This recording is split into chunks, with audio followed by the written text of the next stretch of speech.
Okay mga bossing, i-compare po natin yung T1 and X1. Ito po si X1 ano? Ito si T1. Sige, compare natin. T1 muna. T1.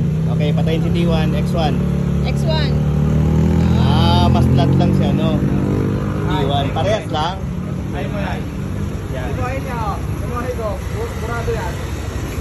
Oo nga, no? Ito, X1. Malakas ni X1. Pero flat lang kasi. Slim na si T1.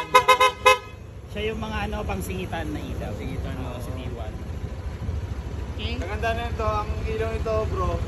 Sabay sa Diyan, hindi. Hindi yan. Oo nga, no? Sige nga, galaw nyo nga. Oo nga, no? Pero ito, parang T1 muna. T1. X1. Low. Ay. Mas malakas si X1. Mas talaga. Flat lang, mas slim lang si T1. Mas magaan. Magaan. Mas slim si T1. X1.